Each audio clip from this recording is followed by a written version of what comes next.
Hello again.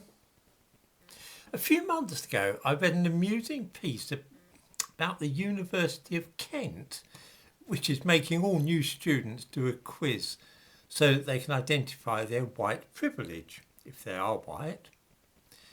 I give a link to this in the description to this video. The first thing most normal people will notice when they read it is that nobody in the whole of Britain actually says the kind of things which are given as evidence there for white privilege. Have any viewers ever heard anybody tell a black person that he is a credit to his race? I don't know whether they bought this quiz from America or what, but the language is weird. One example of white privilege is apparently being able to swear or wear second-hand clothes without, and I quote, having people attribute these choices to the bad morals, the poverty or the illiteracy of my race. All this is very strange, but it does draw attention to something which many of us notice, which is that an awful lot of Caribbeans spend far more than the average white person on expensive clothes, designer trainers and gold jewellery. Whether they've been compelled to do this by a racist society, I don't know, but it is certainly a thing. When I ran toy libraries and playgroups in the London borough of Hackney many years ago, I, like many white social workers and teachers, dressed in a very, well, I suppose I could say an inexpensive style.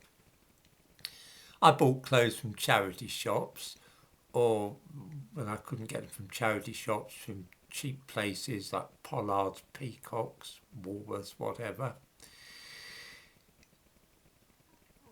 My baby was dressed in various cast-offs from friends. We and our friends used to pass on clothes. When our children outgrew them, we'd pass them on to our friends. So often our children were wearing second-hand clothes.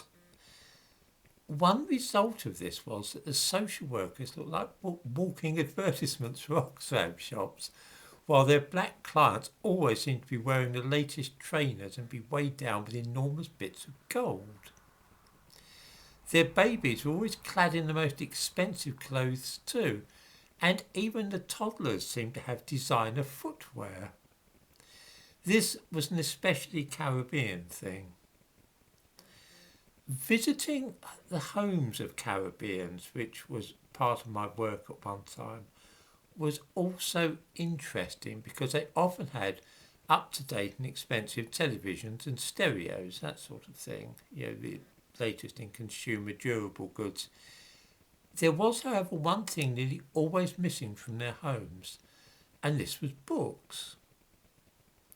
This is crucial in trying to work out why Caribbeans and their descendants do not do as well in society as white people or some other ethnic groups.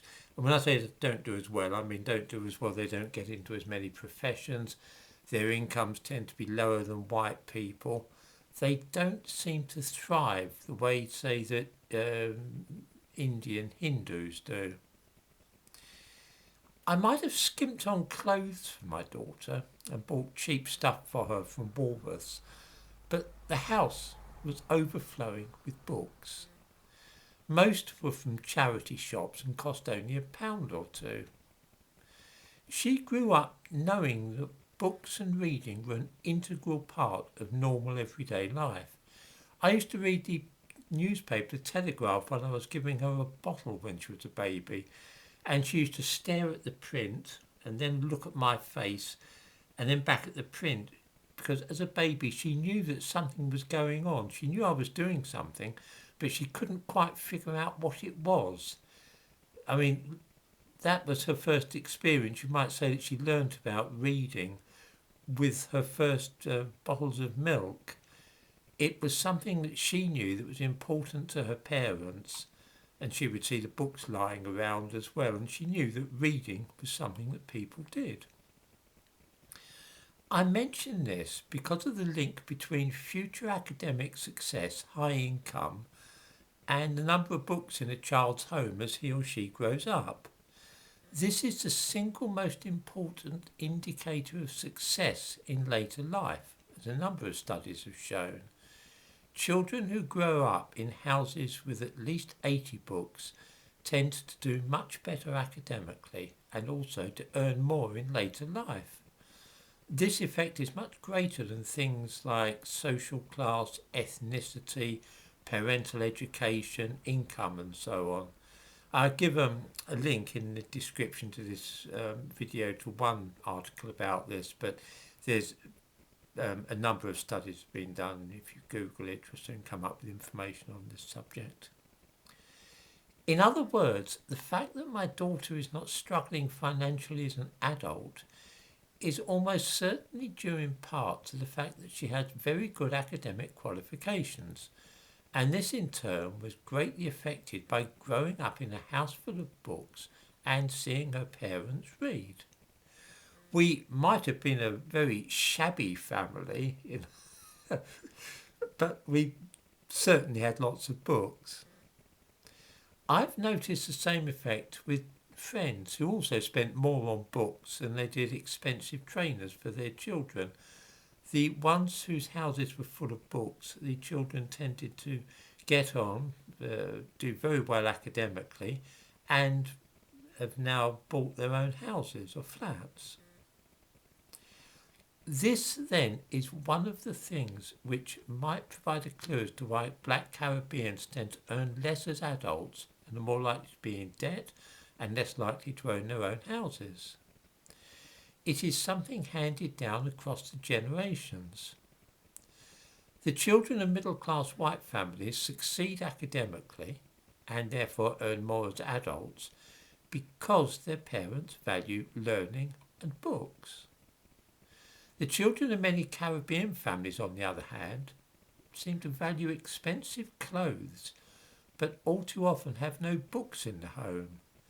Their children are, as a result, less likely to do well academically and more likely to have poorly paid jobs or be unemployed in later life.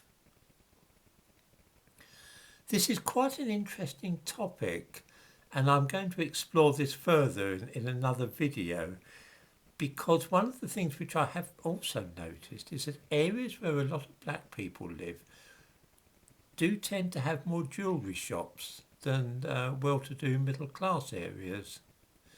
Visit a nice area of London like Richmond and you'll find a branch of Waterstones and one or two jewellers' shops.